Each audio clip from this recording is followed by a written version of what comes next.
All right, social impacts of World War II on the Americas, looking at African Americans. Now, legally, African Americans were considered equal to other citizens within the United States. However, the reality was completely not the case. Okay, this is before the doctrine of, or this is with the doctrine of separate but equal. So you can have segregation as long as it is equal. So you can have separate places for people who have color and for whites as long as they're both equal.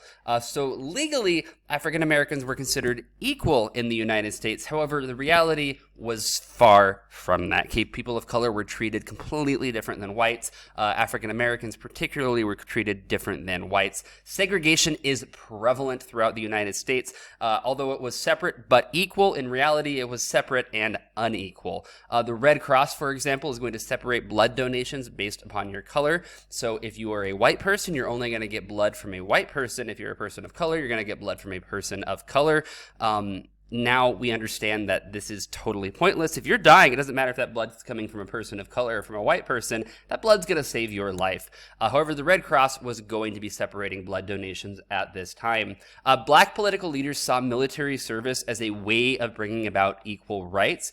So they're going to be encouraging a lot of African Americans to join and to enlist in the military, because if they see that if they can go about and really serve their country here, do a good thing here, the people are going to see the opportunity and that using African Americans as equal and treating them as equal citizens can really bring to the country, and it's going to help bring about equal rights. So 70,000 or 700,000 African Americans are going to join the Army. 187,000 are going to join the Navy. However, they're going to be serving in segregated units. Units right through here. So we're going to have units that are made up of white people, and we're going to have units made up of people of color. This is going to be the first time, though, in American history that African Americans will be fighting on the front line. The military is going to maintain a policy of separate but equal. As I was already stating, this is going to be the policy around the United States at this time period. So it's going to make sense that's going to be in the military as well.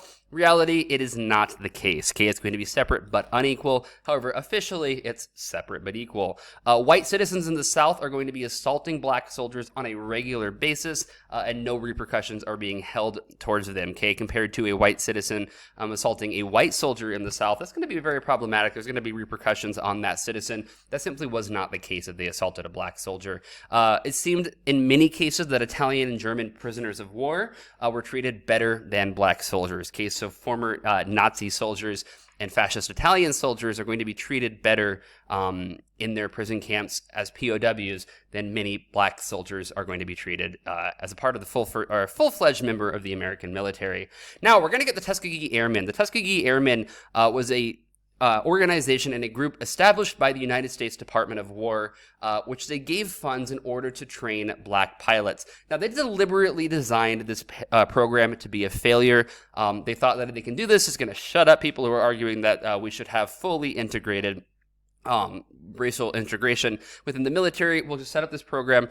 It'll fail. We're going to make it look like it's not failing because we set it up to fail, but because they're just inferior.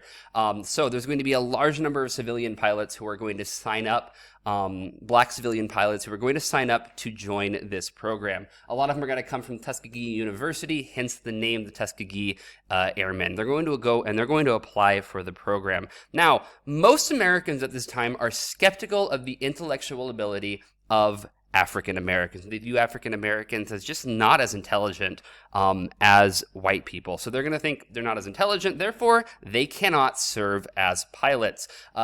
As a result of this, the United States military is going to set up intelligence testing where only the best could become an actual pilot. Now, this is going to be incredibly effective in all reality because the best of the best are going to be becoming pilots, and they're going to become very good pilots to the point that the United States military is going to adopt this same intelligence testing for all pilots, regardless of the color of their skin, because it was very effective in making really, really good pilots. So this is going to be a great indicator of success. It's going to really be used. The Tuskegee Airmen are going to show that, like, hey, we are just as intelligent as you. And the fact that this is going to be implemented among all people of color, or all pilots in the American military is really going to be a testament to what's going on at this time period. Additionally, the Tuskegee Airmen did not lose a single bomber that they escorted. Okay, so these bombers really cannot fight back. They're big kind of sitting ducks, so to speak, easy to take down. They're going to be escorted by fighters who will go and make sure that that does not happen. And the Tuskegee Airmen do not lose a single bomber that they're going to escort, which goes to show exactly how successful they were. People of color in the military are going to be treated horribly within the military. They're going to be categorized as trainees and not as officers, meaning they are not going to be getting the same rights. They're not going to be getting the same pay as well, even though they're going to be serving as officers, not serving as officers, but basically in the role of serving as an officer, but they're categorized as trainees, so therefore you don't have to pay them the same. It's kind of a way of getting around the not paying them the same based on race. We're not going to pay them the same because they're not officers. They're trainees. Therefore, they don't deserve the same amount of money as an officer. In reality, they would be serving the role of an officer, just not getting paid the same. They're going to respond to this with a form of civil disobedience, numbers of instances of civil disobedience.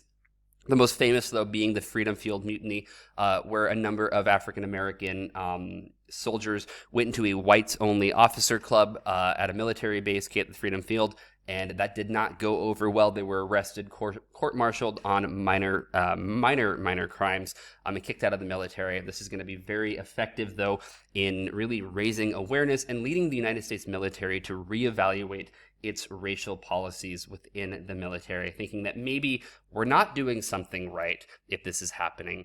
Now, the NAACP, the National Association for the Advancement of Colored People, is going to see this as an opportunity to persuade, embarrass, compel, and shame out government shame out and out nation into a more enlightened attitude toward a tint of its people.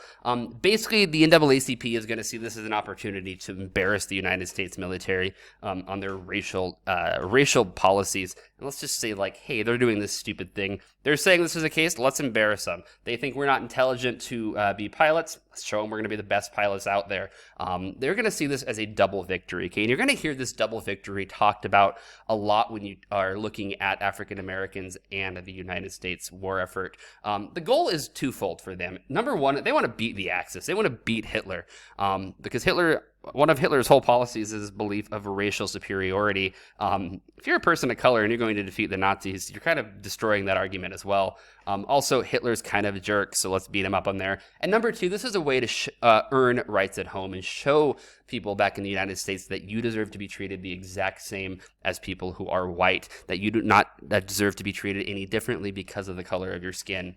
So it's going to increase African American rights back at home, and it's going to lead to a new desire for people of color to fight for their rights, to get rid of segregation. It's really not going to be a coincidence that the civil rights movement is going to take off right after World War II back in the United States of America. Many African Americans who are not fighting, though, are going to move to the north, and they're going to move to the north to work. Remember, a lot of people who are a lot of men are leaving their jobs in the factory to go serve in the military.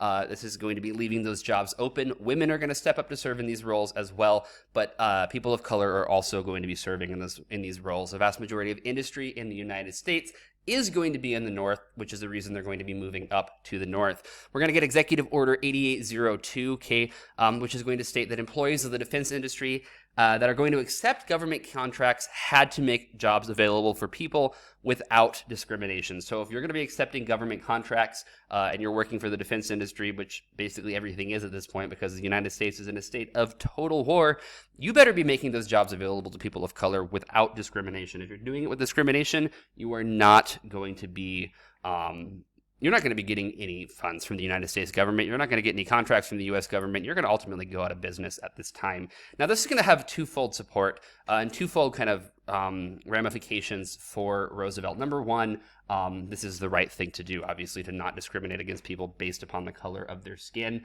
However, it's also going to allow Roosevelt to gain a large amount of support from the African American community, and it's also going to allow the African American community to start really supporting the Democratic Party as well, something that statistically speaking is still around and prevalent today as well. So this is kind of the beginning of that shift of the Democratic Party from the party of the South, the party supporting these racial policies, into the party supporting equal rights for people of color. There's going to be kind of the beginning of that shift. Now, definitely there is going to be a large number of Southern Democrats who are going to be adamantly opposed to this. The Dixiecrats coming out later.